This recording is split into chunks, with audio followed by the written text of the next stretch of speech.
حضور حضرت علامہ حسن رضا خان فاضل بریلوی علیہ رحمۃ الرحمن اس روایت کو نقل فرماتے ہیں کہ ایک مرتبہ میرے آقا علیہ الصلوۃ والتسلیم تشریف فرما تھے اور آپ کے ایک زانو پر حضرت امام حسین تشریف فرما تھے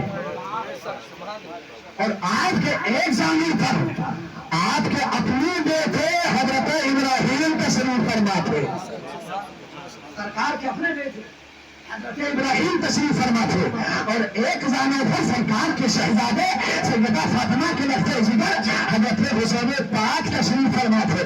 اور میرے آقا دونوں شہزادوں سے پیار کر رہے ہیں, کبھی ان کے لبے رخسار کو چومتے ہیں, کبھی ان کے لبے رخسار کو چومتے ہیں, کبھی ان کی پیشانی کو بوسہ دیتے ہیں, کبھی ان کی پیشانی کو بوسہ دیتے ہیں.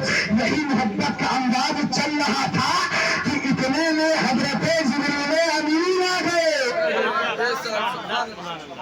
حضرت جبریل امین آ گئے. آنے کے بعد میں عرض کیا یا رسول اللہ آپ کی محبت پہ قربان, مگر رب کا منشا یہ ہے, رب کا منشا یہ ہے کہ آپ کے پاس دونوں شہزادے نہیں رہیں گے. آپ کے پاس دونوں شہزادے نہیں رہیں گے, ایک ہی شہزادہ آپ کے پاس رہے گا. مگر یہ اختیار اللہ نے آپ کو دیا ہے.